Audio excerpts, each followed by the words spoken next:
దేశ రక్షణలో హైదరాబాద్ కీలక పాత్ర పోషిస్తోందని సీఎం రేవంత్ రెడ్డి తెలిపారు. గచ్చిబౌలిలో జాతీయ సైన్స్ డే కార్యక్రమంలో కేంద్ర మంత్రి రాజ్నాథ్ సింగ్ తో కలిసి సీఎం పాల్గొన్నారు.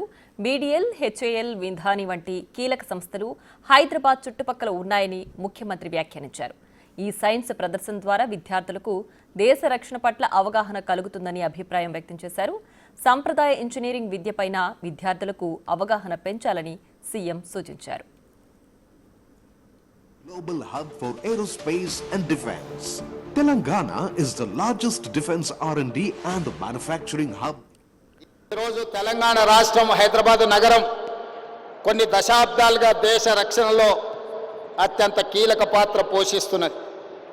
మన ప్రాంతంలో బీడీఎల్ కావచ్చు, డిఆర్డీఓ కావచ్చు, మిదాని కావచ్చు, హెచ్ఏఎల్ కావచ్చు, ఇవన్నీ దేశ రక్షణ కోసం రాకెట్లను ఉత్పత్తి చేసే కాడి నుంచి మిసైల్స్ తయారు చేసే వరకు మన ప్రాంతంలో హైదరాబాద్ నగరంలో హైదరాబాద్ చుట్టూతా ఈ పరిశ్రమలు ఉన్నాయి.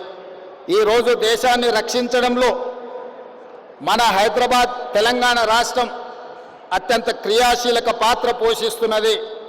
అయితే ఈరోజు ఈ ప్రత్యేకమైన సైన్స్ ఎగ్జిబిషన్ ఏర్పాటు చేయడం ద్వారా లక్షలాది మంది విద్యార్థులకు దేశభక్తి పట్ల, దేశాన్ని రక్షించుకోవాల్సిన బాధ్యత పట్ల ఒక అవగాహన కల్పించడానికి ఈరోజు ఈ ఎగ్జిబిషన్ని మనం ఏర్పాటు చేసుకోవడం జరిగింది. ఈరోజు రక్షణ మంత్రిజీ తెలంగాణ राज्य से हर साल 1,10,000 इंजीनियरिंग ग्रेजुएट पास होकर ज़्यादा से ज़्यादा 1 लाख लोग कंप्यूटर साइंस पढ़कर अमेरिका जाने के लिए कोशिश कर रहा है।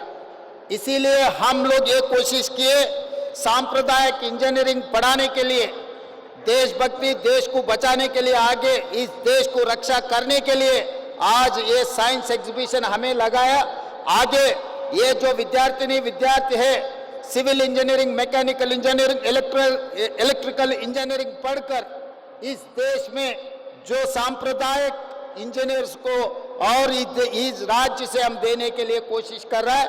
खाली आईटी प्रोफेशनल अमेरिका जाने के लिए, आईटी कंपनीज में काम करने के लिए होगा, उनके परिवार के लिए अच्छा है, मगर देश के लिए जो सांप्रदायिक इंजीनियरिंग ग्रेजुएट्स का बहुत ज़रूरत है। इसीलिए तेलंगाना राज्य ने एक कोशिश किया, ये आज ये एग्जीबिशन के लिए आप समय देकर इतना दूर आए, तेलंगाना 4 करोड़ जनता के तरफ से आपको स्वागत करूंगा मैं।